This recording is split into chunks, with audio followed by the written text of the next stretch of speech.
다시 한번 이 자리를 빌어서 우리 종교개혁제 다녀올 수 있도록 허락해 주시고 또 기도해 주셔서 다시 한번 감사의 말씀을 드립니다. 우리 교회가 속해 있는 동부제방회가 올해 70주년을 맞이했는데요.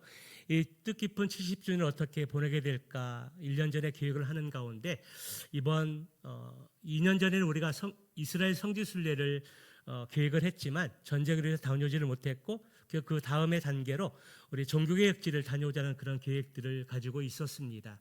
기도하는 가운데 지난 21일부터 30일까지 다녀올 수 있었었는데요. 체코를 비롯해서 독일, 스위스, 프랑스 이 네 지역을 다니면서 국경을 넘으면서 종교개혁자의 중심이고 핵심이었던 마틴 루터, 그가 청년 시절에 번개치는 무서운 상황 속에서 하나님께 서원을 하고 하나님께 다짐하는 계기가 있었습니다. 그 당시 교회의 타락과 교황들의 타락을 인해서 교회가 무너져갈 때 하나님께서는 마틴 루터를 부르시고 세우셨습니다. 그래서 그가 95개 조항의 반박문, 교회가 왜 무엇을 타락을 했고 교황들이 무엇을 잘못 가르치고 있는지에 대한 95개 조항의 반박문을 이렇게 붙이면서 종교개혁이 시작이 되어졌는데요. 그래서 저희는 마틴 루터가 소명을 받았고 서원했던 그 장소 언덕에 가서 그리고 돌에 쓰여져 있는 글귀를 묵상하면서 발자취를 밟아갔고요.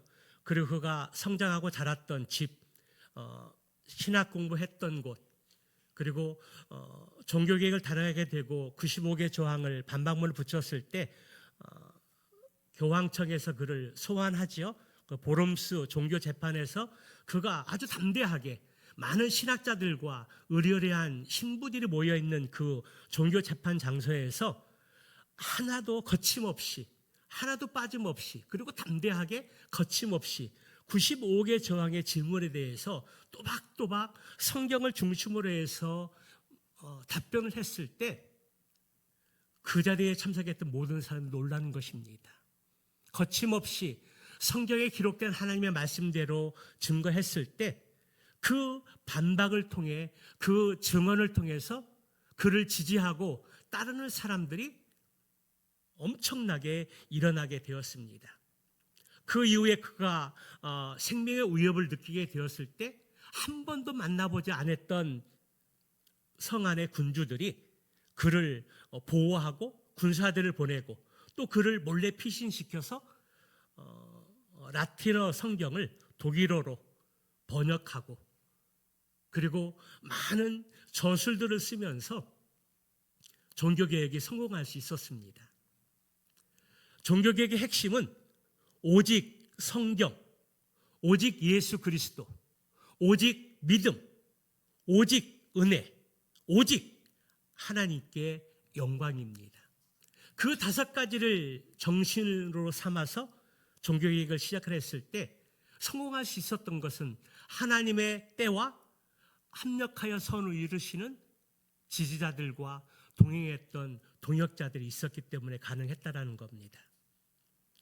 저는 이제 설교 시간마다 종교개혁제에서 하나님께 주셨던 말씀과 깨닫게 하시고 또 교훈해 주셨던 말씀들을 중간중간 말씀들을 나누면서 은혜를 함께 공유하고자 합니다.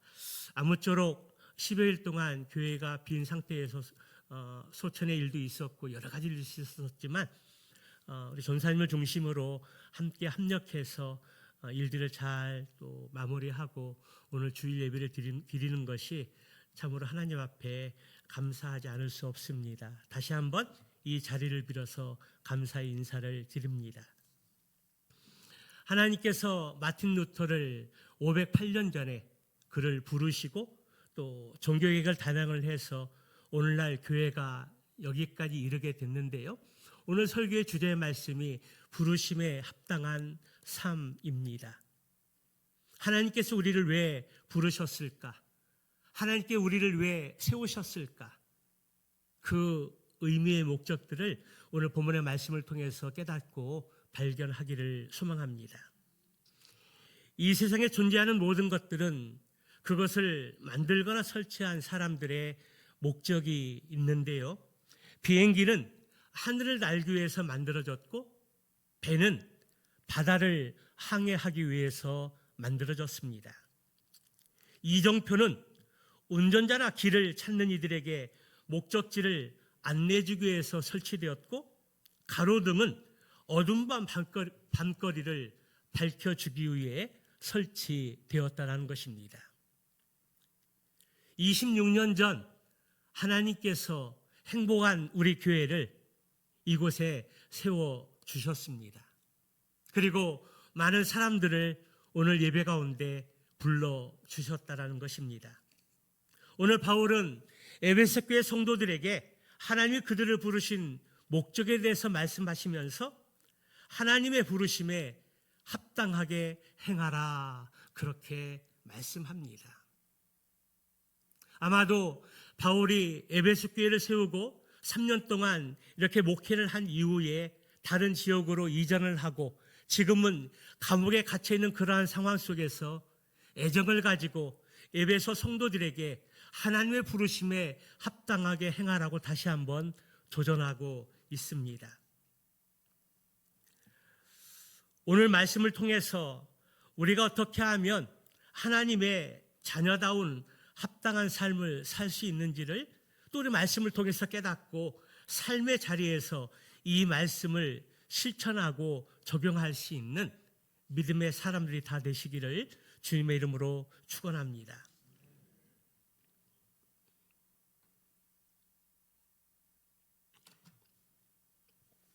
제가 감기를 가지고 와서요. 감기약을 먹었더니 입이 바짝바짝 타고 귀도 잘 안 들리고 그러는 상황입니다. 이해해 주시기 바랍니다. 우리 1절의 말씀 한번 다시 보도록 하겠습니다. 1절 말씀 같이 봅니다. 시작.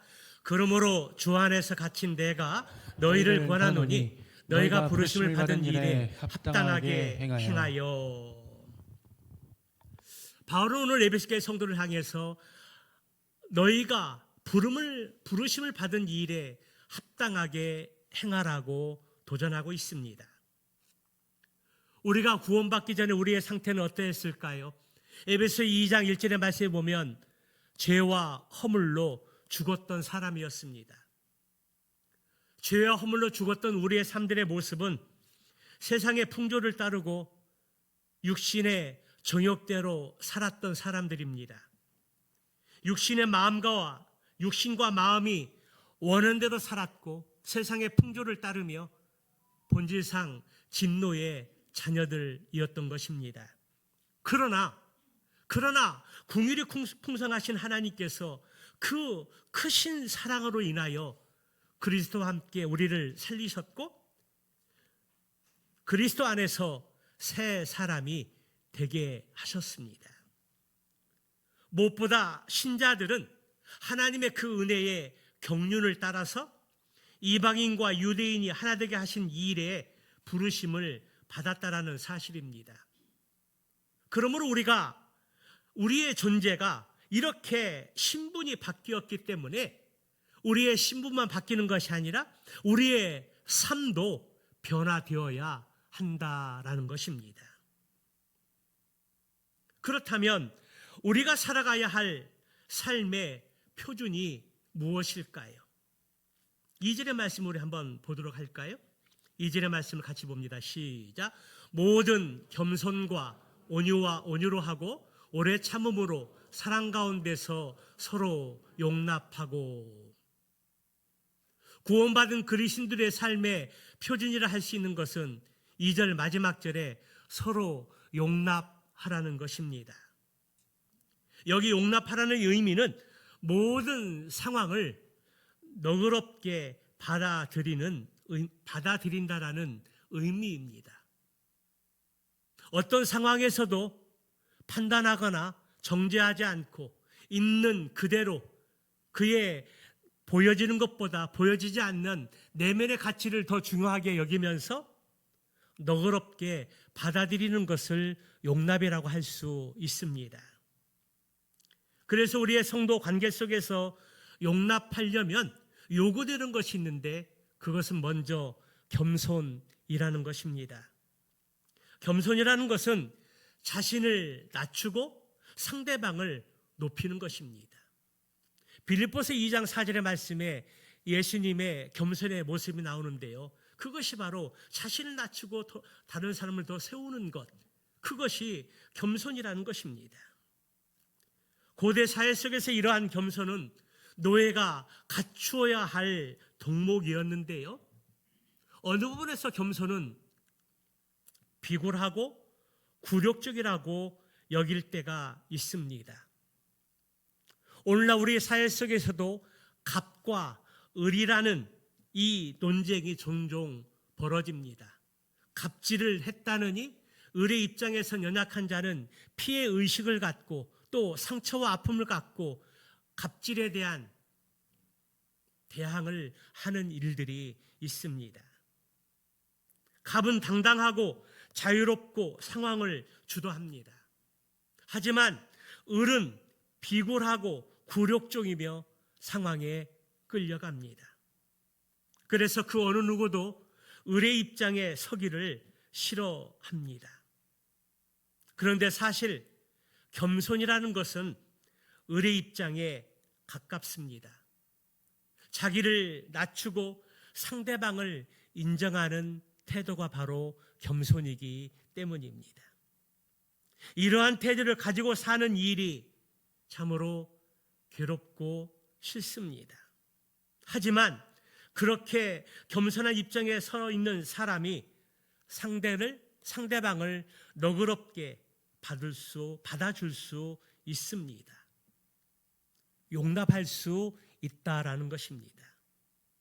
겸손한 마음이 없으면 결코 상대를 용납할 수 없습니다. 더 나아가서 사람을 용납하려면 오늘 본문의 말씀을 보니까 온유해야 하고 오래 참아야 한다라고 말씀하고 있습니다. 사전에서 온유는 자기 권리를 주장하지 않고 다른 사람을 배려한다라는 뜻이고요. 오래 참음은 다른 사람의 입장을 포용하는 것이며 다른 사람의 잘못에 대해서 분노하거나 보복하는 것이 아니라 그것을 참아내는 것이라고 기록되어져 있습니다. 그런데 이렇게 온유하고 오래 참으려면 사랑이 있어야 한다는 것입니다. 사랑이 있어야 자기 주장을 포기할 수 있고 상대방에게 보상을 기대하지 않고 그 사람의 실수나 잘못을 용서할 수 있기 때문입니다. 이 사랑은 모든 덕의 출발이기 때문에 사랑이 있으면 그 어떠한 사람도 다 용납할 수 있다라는 것입니다. 그런데 2절에 말씀하고 있는 이 모든 것들이 말로는 쉽지만 실천하기에는 우리의 신앙으로 적용하기에는 어려운 영역이라 할 수 있습니다. 우리는 다 연약하고 부족한 존재이기 때문입니다. 우리의 신앙의 성숙을 위해서 달려가는 여정의 삶을 살고 있지만 여전히 우리는 예수님의 신앙의 모습까지 자라지 못한 상황에 있습니다. 우리는 칭의의 과정을 통해서 믿음으로 구원받고 예수님을 닮아가는 성화의 과정에 서 있지만 영화에 이르는 완전한 거룩한 성품을 소화해야 하는 날은 주님이 이 땅에 오시는 날 이루어지게 될 것입니다. 그래서 우리는 지금 예수를 닮아가는 성화의 삶의 과정 속에서 오늘 2절에서 말씀하고 있는 겸손과 온유로 하고 오래 참음으로 사랑 가운데 서로 용납하라. 이러한 삶을 사는 것은 결코 쉬운 일들이 아닙니다. 그렇다고 우리가 쉬운 일이 아니라고 포기하거나 멀리 할 수 있는 일 또한 아니라는 것입니다. 불가능한 일들을 바울은 에베소 성도들에게 권면하면서 실천하라고 강조하고 말씀하고 있을까요? 그렇지 않습니다. 분명히 우리의 한계가 있고 부족함이 있지만 그럼에도 불구하고 우리의 우리가 부르심에 합당한 삶을 살기 위해서는 우리의 삶에 표준이 있는데 그것은 용납하는 것으로서 겸손과 온유로 하고 오래 참음으로 사랑 가운데 서로 용납해야 할 것들을 도전하고 또 말씀하고 있다라는 것입니다. 그렇다면 겸손과 오래 참음과 사랑을 가지고 서로를 용납함으로써 이루려고 하는 것이 무엇일까요? 3절의 말씀을 한번 보도록 할까요? 같이 봅니다. 시작. 평안에 매는 줄로 성령이 하나 되게 하신 것을 힘써 지키라. 아멘. 하나님의 부르심 합당한 삶, 그리고 서로 용납하면서 우리가 그러한 삶으로 이루어야 할 이유가 있다라면 그것은 성령이 하나 되게 하신 것을 힘써 지키기 위함이라는 것입니다. 죄와 허물로 죽었던 우리들을 그리스도께서 십자가에 죽으심으로써 우리를 새 사람으로 지으시고 우리 안에 성령이 거하게 하셨습니다. 그 일은 미래에 이루어지는 일이 아니라 이미 우리 안에 이루어진 일입니다. 이제 신자들은 성령이 하나 되게 하신 것을 힘써 지켜야 합니다. 에베소교회 신자들은 하나됨을 만들어내는 것이 아니라 하나가 되기 위해서 어떤 대가를 지불하고 노력하는 것보다는 성령이 하나 되게 하신 것을 힘써 지켜나가는 것입니다. 하나됨을 위해서가 아닌 하나 된 것을 지켜나가는 것을 말하는 것입니다. 그렇다면 성령이 하나 되게 하신 것을 힘써 지키고 유지하는 수단이 무엇일까요? 그것은 바로 평화에 매는 줄입니다. 겸손과 오래 참음과 사랑으로 서로 용납하게 될 때 그 공동체는 평화가 있습니다. 그리고 그런 평화가 공동체를 하나 되도록 지켜줍니다. 평화는 공동체를 하나로 묶어주는 줄이라는 사실입니다. 과거에는 정치적인 이념이 공동체를 묶는 끈인 줄 알았습니다. 요즘 세상 돌아가는 것을 보면 돈이 공동체를 묶어주는 줄 같습니다. 그러나 성경은 그렇게 말하고 있지 않습니다. 정치적인 이념이 그리고 돈이 세상의 힘이 공동체를 하나로 묶어주지 않는다라는 것입니다. 오늘 공동체를 하나로 묶어주는 그 수단은 무엇이라고 말씀하고 있습니까? 평화에 매는 줄. 그것이 하나의 공동체를 묶어주는 줄이라고 말합니다. 에베소 교회를 기록할 당시에는 두 종류의 사람이 있었었는데요. 유대인과 이방인이 바로 그들입니다. 그들은 삶의 질이 달랐습니다. 삶의 목적도 달랐고 삶의 방향도 달랐습니다. 이방인과 유대인들은 삶의 표준이 자체가 달라도 너무 달라서 하나가 될 수 없었습니다. 그러나 성령님이 예수 그리스도의 평화를 통해서 하나 되게 하셨습니다. 유대인과 이방인 하나가 될 수 있던 족속들이었는데 예수 그리스도의 피로 하나가 되게 하셨고 구원받게 하셨고 막힌 담을 허무시고 하나님께 나아갈 수 있는 길을 주님이 열어놓으셨다는 것입니다. 그들은 처음에는 그 이후에 그들은 함께 예수를 믿는다는 한 가지 사실만으로도 서로에 대해서 기쁨을 주고 사랑을 받는 가족과 같았습니다. 그런데 자주 만나고 부딪히다 보니까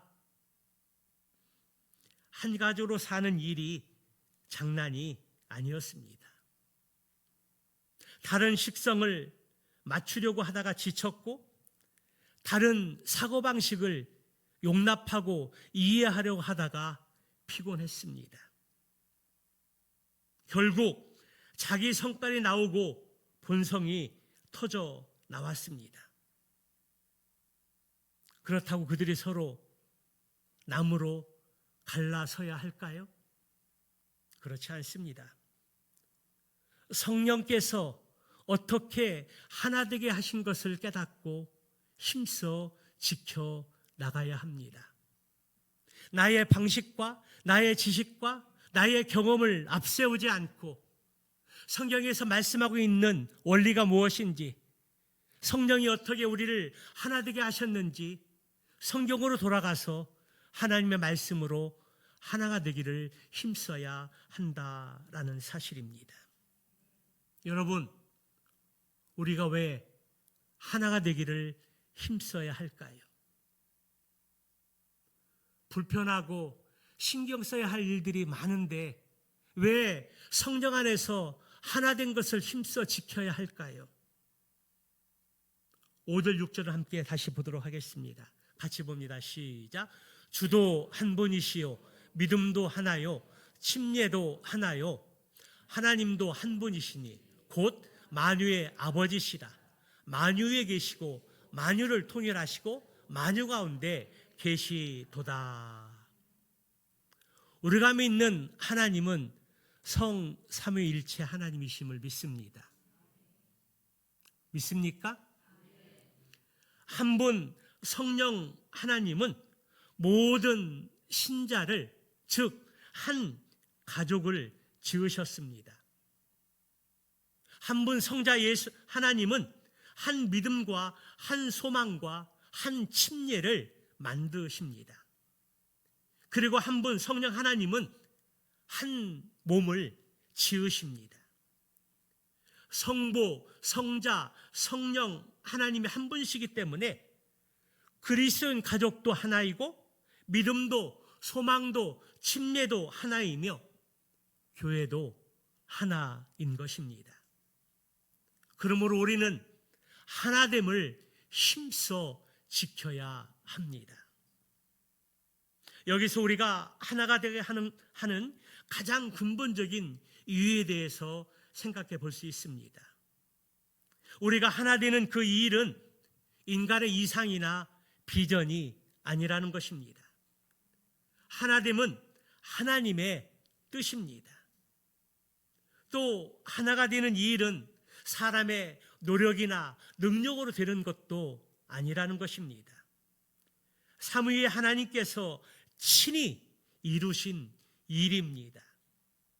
그러므로 하나가 되는 일은 자기의 소원이나 욕심을 따라서 할 일이 아닙니다. 또 하기 싫다고 포기해서도 포기할 수 있는 일도 아닙니다. 하나님께 대한 경외심을 품고 섬기고 이루어야 할 우리의 목표입니다. 그래서 바울은 에베소교회 성도들에게 하나됨을 이루라고 하지 않고 하나됨을 힘써 지키라고 말씀하고 있습니다.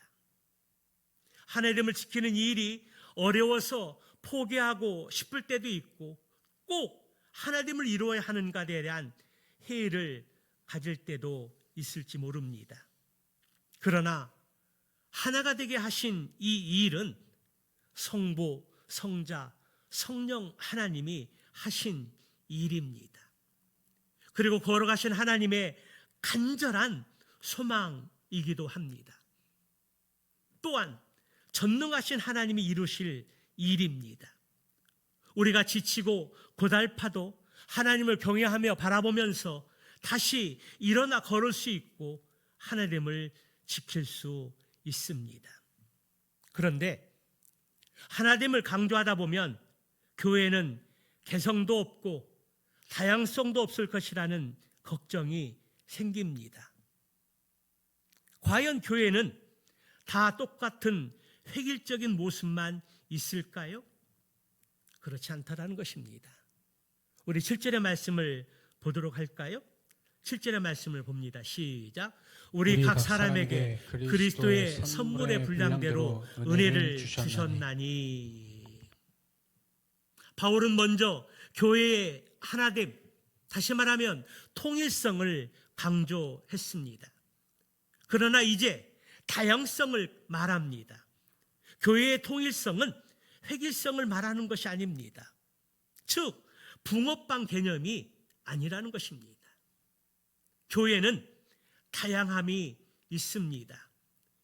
그리스도께서 각 사람에게 다른 은혜를 알맞게 나누어 주셨습니다. 그렇다면 그리스도께서 각 사람들에게 다양한 선물을 주시기 위해서 하신 일들이 무엇일까요? 8절 말씀부터 10절의 말씀에 보면 그리스도는 높은 곳으로 올라가셔서 포로를 사로잡으시고 사람들에게 선물을 주셨습니다. 그분이 올라가셨다고 하는 것은 먼저 땅의 낮은 곳으로 내려오셨다라는 것을 말합니다. 내려오셨던 그분은 많은 사람들에게 풍성한 선물을 주셨습니다. 예수님이 신자들 각자에게 은혜를 주셨는데 선물을 하늘에서 떨어뜨려 주지 않았습니다. 하늘의 보좌를 버리고 낮은 곳으로 내려오셔서 주셨습니다. 더 정확히 말하자면 이 땅에 내려왔다가 하늘 보좌로 올라가시면서 주셨습니다. 몸소 내려왔다가 올라가면서 주셨으니 더 소중한 것입니다. 또 우리의 형편을 충분히 살펴보고 주셨기 때문에 진정한 선물입니다. 성도 여러분, 그 선물이 무엇일까요? 11절의 말씀을 봅니다. 같이 봅니다. 시작. 그 어떤 사람은 사도로, 어떤 사람은 선지자로, 어떤 사람은 복음 전하는 자로, 어떤 사람은 목사와 교사로 삼으셨으니. 하나님께 우리에게 선물을 주셨는데 사도로, 선지자로, 복음 전하는 자와 또 목사와 교사로 선물로 주셨다라는 것입니다. 여기 사도는 예수님에 의해서 선택을 받고 부르심을 받은 12명의 사도를 가리키는 말인데요. 하나님께서는 그들에게 예수님의 권위를 허락해 주셨습니다. 그러나 사도는 오늘날은 존재하지 않습니다. 다만 그 직분들을 계승한 자들로서의 사도만 존재할 뿐입니다. 선지자들은 하나님의 직접적인 부르심을 통해서 하나님의 말씀을 듣고 백성들에게 하나님의 뜻을 전달하는 사람들이었습니다. 오늘날 선지자들은 새로운 계시를 받은 사람들이 아니라 이미 주신 말씀을 깨닫고 가르치는 사람들입니다. 성경을 가르치는 사람들이라는 것입니다. 복음 전하는 자들은 불신자들에게 복음을 아주 쉽게 설명해주고 적용시키는 사람들입니다. 그리고 목사와 교사, 이는 한마디로 말하면 성경을 가르치는 성경 교사입니다. 목자는 양떼들에게 말씀을 가르치는 성경 교사라는 사실입니다. 이렇게 그리스도는 교회 공동체의 구성원들에게 이처럼 다양한 직분들을 주셨습니다. 그런데 그 직분들의 공통점이 있는데 그것이 무엇일까요? 그것은 예수님을 증언하고 말씀을 가르치는 사역입니다. 그리고 핵심의 사역은 같은데 그 방법이 다를 뿐입니다. 사도들도 선지자들도 복음 전하는 자들도 그리고 더 나아가 목사와 교사들도 직분은 다양하지만 그 핵심은 하나님의 말씀을 증언하고 말씀을 바르게 가르치는 역할일 이라는 것입니다. 어떤 사람은 목사와 교사로 동일한 목자로 부름을 받았고, 어떤 분들은 선교사로 부름을 받았고, 어떤 사람은 평신도 사역자로 부름을 받아서 예수 그리스도를 증언하고 있는 그 상황 속에서 성경적으로 하나님 말씀을 잘 가르치는 사명이 주어졌다라는 사실입니다. 그렇다면 이처럼 다양한 은사를 주신 목적이 무엇일까요? 그들을 부르시고 하나님의 뜻대로 그들을 세우시고 성경을, 예수님을 증언하고 성경을 가르치고자 하는 그 목적, 그 은사를 주신 목적이 무엇일까요? 우리 12절의 말씀을 보도록 합니다. 같이 볼까요? 시작. 이는 성도를 온전하게 하여 봉사의 일을 하게 하며 그리스도의 몸을 세우려 하심이라. 아멘. 교회에 선물로 주신 직분자들을 세우신 목적이 있습니다. 그 목적은 세 가지를 말씀하고 있는데요. 성도를 온전하게 하며, 여기 온전하게 한다는 이 의미는 병원에서 쓰는 용어인데요. 뼈가 어긋나게 되었을 때 그 어긋난 뼈를 바르게 고치는 것, 정상적으로 고치는 것, 그것이 온전함의 의미입니다. 다시 말하면 성도들을 잘 훈련시키는 것을 말합니다. 성경을 가르치고 주님의 제자로 세우는 것을 말하는 것입니다. 성도를 온전하게 하고 훈련을 받고 제자로 세움을 받았으면 이제 봉사의 일을 하는 것입니다. 하나님이 나에게 주신 은사와 달란트를 가지고 봉사의 일을 하는 것입니다. 주님의 몸 된 교회를 섬기고, 그리고 사람들을 섬기고 연약한 자들을 세우고 섬기는 일들을 하는 것입니다. 봉사는 크고 작은 일들이 없습니다. 모두가 다 귀한 일들이고 소중한 일들입니다. 그것이 나에게 하나님이 맡겨주신 이 이름을 깨닫고 충성스럽게 감당하는 것입니다. 그리고 더 나아가서 주님의 몸을 세우는 것입니다. 여기에 주님의 몸은 바로 교회를 의미합니다. 하나님이 선물로 직분자들을 세우시고 부르신 목적 중에 하나는 성도를 온전하게 하며 또 봉사의 일을 하게 하고 그리스도의 몸을, 교회를 세우기 위함이라는 사실입니다. 그런데 어떤 사람은 자기 직분을 가지고 자기 영광을 드러내려고 할 때가 있습니다. 그런가 하면 어떤 사람은 자기 몸이 부실해지면 건강을 회복시키는 일에 시급함은 알지만 그리스도의 몸인 교회를 세우는 일에는 소홀히 하는 경우들이 있습니다. 교회 안에 자기의 이름을 내려는 사람이 많아지면 교회가 시끄러워집니다. 자기 몸을 세우는 일에 몰두하는 사람이 늘어나면 교회는 생명력을 잃게 된다라는 것입니다. 교회에서는 자신의 이름이 드러나는 것을 자제해야 합니다. 자신이 영광받는 것을 부끄러워해야 합니다. 오직 영광은 하나님만 받을 수 있습니다. 그래서 하나님이 나에게 주신 직분을 가지고 합심하여 교회를 세우려고 노력하면 교회의 생명력이 나타납니다. 그때 사람이 가진 다양성들이 아름답고 찬란하게 꽃을 피우게 될 것입니다. 이것을 가르쳐 저는 오케스트라 스타일이라고 말씀드리고 싶습니다. 여러분, 오케스트라 스타일이 무엇일까요? 그것은 다양한 악기들이 모여서 하모니를 이루어 하나의 소리를 내는 것을 의미합니다. 하나의 악기가 아무리 잘났을지라도 절대로 튀지 않습니다. 상대방을 배려하고 세워주면서 하모니를 이루는데 힘씁니다. 그렇게 하면 관연하게 천상의 소리가 울려 퍼집니다. 그 소리가 우리의 귀에, 우리의 마음 가운데 아름답게 들려지게 될 것입니다.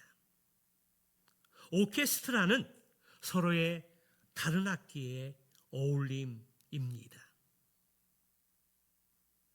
교회의 말로 이러한 어울림이 가장 잘 어울리는 곳이라 할 수 있습니다. 다시 말하면 다양성 속에 하나가 되는 믿음의 신비가 존재하는 곳이 바로 교회라는 곳입니다. 이 신비는 말씀의 사역을 통해서 존재합니다. 다양한 직분이란 말씀 사역을 감당하는 직분이기 때문입니다. 교회는 말씀으로부터 시작되고 말씀을 통해서 자라고 성장합니다. 교회는 말씀 사역을 통해서 어두운 세상에 빛을 발합니다. 그런데 사역을 하다 보면 실제로 힘들고 어려운 일들이 많이 있습니다. 때로는 지치고 낙심할 때도 있습니다. 그때 드는 생각들이 혼자만 애쓰고 다른 사람을 나무라라 하는 것 같아서 속이 상할 때가 있습니다. 열심히 해놓고 다른 사람이 알아주지 못하면 시험이 들 때도 있습니다. 리더십이 인정되지 않고 다름을 불평하게 될 때 그 공동체는 무너질 수 있습니다. 그럴 때 사탄이 틈을 보게 되고 그 틈을 통해서 공동체는 갈등과 어려움을 겪게 된다라는 것입니다. 그런데 우리가 이 어려움을, 이 갈등을 어떻게 하면 이길 수 있을까요? 그것은 먼저 우리 모두가 다양성을 인정하고 교회 공동체를 세우는 일에 힘써야 한다라는 것입니다. 목회자와 목자와 교사와 목원들의 서로의 존재를 인정하고 하나의 하모니를 이루는 그 일에 힘써야 합니다. 다름은 갈등의 요소가 아니라 하모니를 이룰 수 있는 가능성이라는 점을 깨달을 수 있어야 합니다. 그리고 더 나아가서 가장 중요한 것, 말씀 사역에 힘써야 합니다. 바쁘고 분주한 삶일수록 예배에 힘쓰고 말씀을 가까이 하고 기도하는 그 일에 우리의 시간을 우선 드려야 합니다. 바른 말씀 사역 위에서만 건강한 교회를 세워갈 수 있습니다. 예배가 중심이 되고 말씀과 기도가 든든하게 받쳐주어야 하나님이 원하시는 건강한 교회 공동체를 이루어갈 수 있다라는 것입니다. 성도 여러분, 이렇게 교회를 세우는 목적이 무엇일까요? 우리 13절의 말씀을 보도록 할까요? 같이 봅니다. 시작. 우리가 다 하나님의 아들을 믿는 것과 아는 일에 하나가 되어 온전한 사람을 이루어 그리스도의 장성한 분량이 충만한 데까지 이르리니. 교회를 세우는 목적이 있다면 믿음과 알미 하나가 되어 성숙한 사람이 되고 예수 그리스도를 닮아가는 데 목적이 있다라는 것입니다. 우리는 세상에 쉽게 유혹에 넘어갈 수 있고 다른 사람에게 상처를 주고 상처를 받고 그리고 넘어질 때가 있습니다. 그리고 그것 때문에 좌절하고 낙심할 때가 있지만 그럼에도 불구하고 우리가 포기하지 않을 이유가 있다라면 그리스도를 아는 일에 믿는 일에 하나가 되어 온전함을 이루어 그리스도의 장성한 분량에 충만한 데 이르러야 할 목표가 있기 때문에 우리는 좌절하지 않습니다. 우리는 일어서야 합니다. 그리스도를 닮아 가야 합니다. 우리는 인간의 속임수나 간교한 술수에 빠져서 온갖 교훈의 풍조에 흔들리거나 이리저리 밀려다니지 말아야 합니다. 오히려 적극적으로 사랑 가운데 진실대로 진리대로 살아가면서 자라고 성장하는 가운데 머리 대신 예수님을 닮아가야 합니다. 우리 몸은 각 부분이 자기 구실을 다함으로써 각 마디로 서로 연결되고 얽혀서 영양분을 받아서 자라납니다. 그리스도를 머리로 하는 교회도 이와 같이 하여 사랑으로 자체를 완성해 나가는 것입니다. 사람은 혼자서 그리스도를 배워가는 것이 아닙니다. 그리스도를 머리로 삼는 교회 안에서 성장하고 성숙해 가야 합니다. 그렇습니다. 우리의 신앙의 목표는 바로 예수 그리스도입니다. 그런데 우리가 가끔 상처받고 실망하고 낙심하는 것은 예수님을 보지 못하고 사람을 보기 때문입니다. 예수님을 목표로 삼아야 작은 예수가 될 수 있고 참된 제자가 될 수 있고 성숙한 그리스도인이 될 수 있습니다. 지금 우리나라는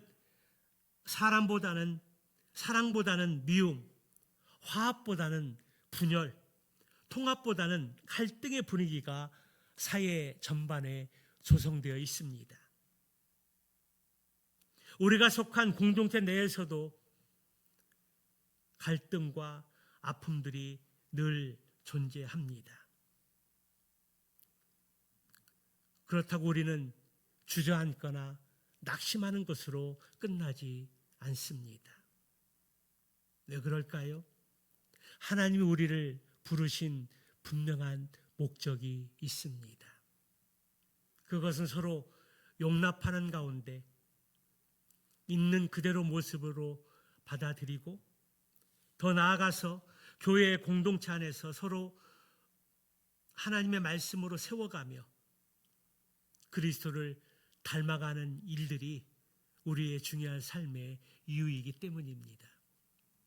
우리는 참으로 연약한 존재들입니다. 너무나 부족한 존재들입니다. 죄와 허물로 죽어서 영원히 지옥으로 갈 수밖에 없는 인생들이었습니다.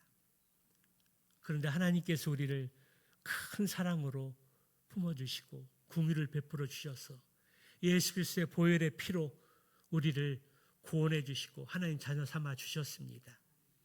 이렇게 하신 이유가 무엇일까요? 그것은 행복한 우리 교회를 건강한 공동체로 세워가라는 것입니다. 그러기 위해서 우리가 지불해야 될 대가가 있는데 그것은 서로 용납하는 것입니다. 겸손하고 온유하고 오래 참고 사랑으로 용납하는 것입니다. 다 부족하고 연약하고 한계성을 가진 성도들이지만 하나님의 사랑을 기억할 수 있다면 그리고 하나님께 나를 세우시고 부르신 목적을 깨닫고 발견하고 마음에 새기고 그 말씀을 붙잡고 살려고 몸부림칠 수 있다면 몸부림치며 살아간다라면 우리는 교회 안에서 가정에서 그리고 이 사회에서 한해됨을 힘써 지킬 수 있고 건강한 공동체를 세워갈 수 있습니다. 오늘 바울이 에베소 교회를 향해서 부르심에 합당한 삶을 살아라. 그 이유에 대해서 방법에 대해서 목적에 대해서 말씀해 주셨습니다. 이 말씀은 에베소 교회 성도를 향한 말씀이기도 하지만 또 오늘날 이 세상을 살아가는 행복한 우리 교회 성도 한 분 한 분에게 그리고 저에게 주시는 하나님의 약속의 말씀입니다. 오늘 약속의 말씀들을 마음에 새기고 어떻게 하는 것이 부름에 합당한 삶을 살아가는 삶인가? 오늘 말씀들을 한 주간 동안 또 묵상하고 묵상하는 가운데 적용하고 실천해서 부르심 합당한 삶을 살아감으로 건강한 행복한 우리 교회 공동체, 가정, 회사를 세워갈 수 있는 믿음의 사람들 되시기를 주님의 이름으로 축원합니다.